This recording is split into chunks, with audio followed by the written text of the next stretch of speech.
আসসালামু আলাইকুম। আমাদের কয়রা তরমুজ যেমন আসলে কালার তেমন আসলে খেতেও চমৎকার। দেখি কি অবস্থা। বিসমিল্লাহ। হুম। আসলে মানুষকে কখনোই বিশ্বাস করার কোনো সুযোগ নাই। আপনার যত কাছের মানুষই হোক, বিশ্বাস করা যাবে না। আর যদি বিশ্বাস করেন, সে আপনাকে পিছন দিয়ে আঝোড়া বাঁশ দেবেই।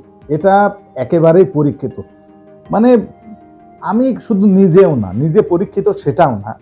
আমার এমন কতগুলো বন্ধু আছে, কতকগুলো লোকজনের সাথে কথা বলার পরেও আমি কিন্তু এই জিনিসটাই বুঝেছি যে উপকার করলেই প্রতিদান হিসেবে অকৃতজ্ঞতা, কৃতজ্ঞতা তো দূরে থাক, অকৃতজ্ঞতাই সামনের পারে শুধু আসে। এই জন্য আসলে ভালো লাগে না, মাঝে মাঝে মনে হয় যে ভালো কোনো কাজ আর না করি, নিজের কাজটুকু খালি নিজে করি।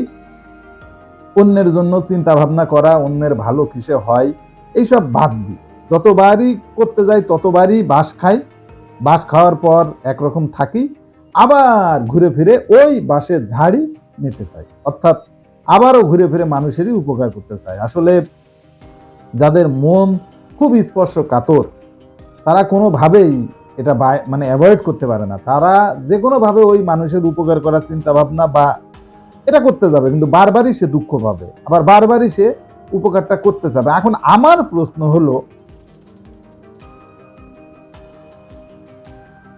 ওই সব লোকেদের কাছে, ওই সব অকৃতজ্ঞ মানুষদের কাছে, ভাই তুমি যে মানুষটার বিশ্বাসটা ভাঙছো, সেই মানুষটা তোমাকে কতটা বিশ্বাস করে হেল্প করেছে, সহযোগিতা করেছে, করে কি সে অন্যায় করে ফেলেছে, করে কিছু অপরাধ করে ফেলেছে যে তাকে বাঁশ দিতে হবে পিছন দিয়ে, তার ক্ষতি করতে হবে? কেন রে ভাই? দুনিয়ার থেকে ভালো মানুষ উঠে যাবে এই একটা কারণে। আমার কাছে মনে হয় এই একটা কারণেই দুনিয়ার থেকে ভালো মানুষ উঠে যাবে, যে উপকার করলেই যখন বাঁশ খেতে হয় তাহলে কেন উপকার করব, এই চিন্তাধারা মানুষের মনের ভেতর চলে আসলে কতটা ভয়ঙ্কর অবস্থা হবে সমাজের ভেতরে চিন্তা করা যায়? আসলেই কিন্তু চিন্তা করা যায় না, উচিত না। মানুষ হিসেবে জন্ম নিছি, পৃথিবীর সর্বশ্রেষ্ঠ জীব আমরা।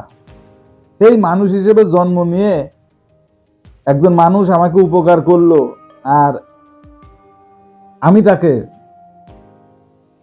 বাঁশ দিয়ে দিলাম কেন? এই মানসিকতা আমার কোথা থেকে হয়েছে? এই মানসিকতা কেন হবে?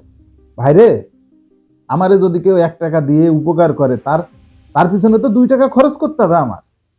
তার জন্য তো জান দিয়ে দিতে হবে যে অমুক ভাই বা অমুক বোন আমাকে অনেক উপকার করেছে, আমার ভালো চাই, আমার দুর্দিনে আমার পাশে এসে দাঁড়িয়েছে, তার উপকার করতে হবে।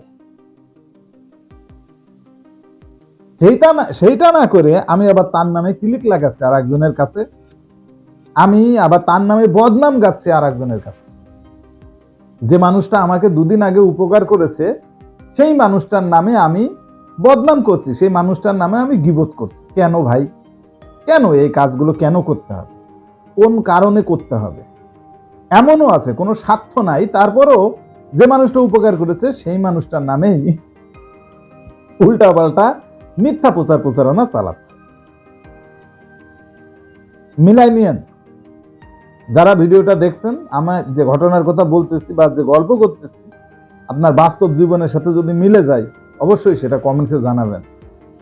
আমার বিশ্বাস এরকম প্রচুর মানুষ আছেন যাদের জীবনের সাথে সম্পূর্ণভাবে মিলে গেছে এই ঘটনাটা।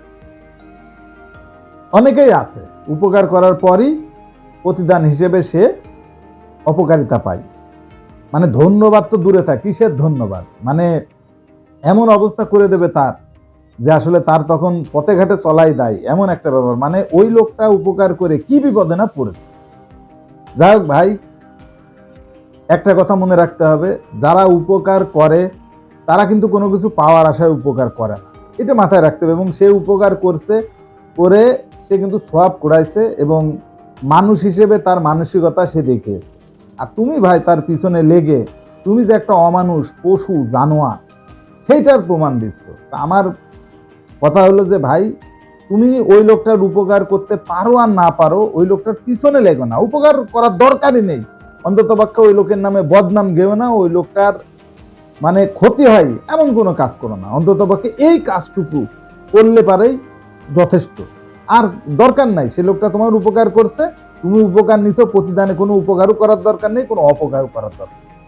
ভিডিওটা ভালো লাগলে লাইক, কমেন্ট এবং শেয়ার করবেন। আর এই ধরনের ডেইলি ভিডিও পেতে আমার চ্যানেলটি এক্ষুনি সাবস্ক্রাইব করে বেল আইকন বাজিয়ে দিতে হবে।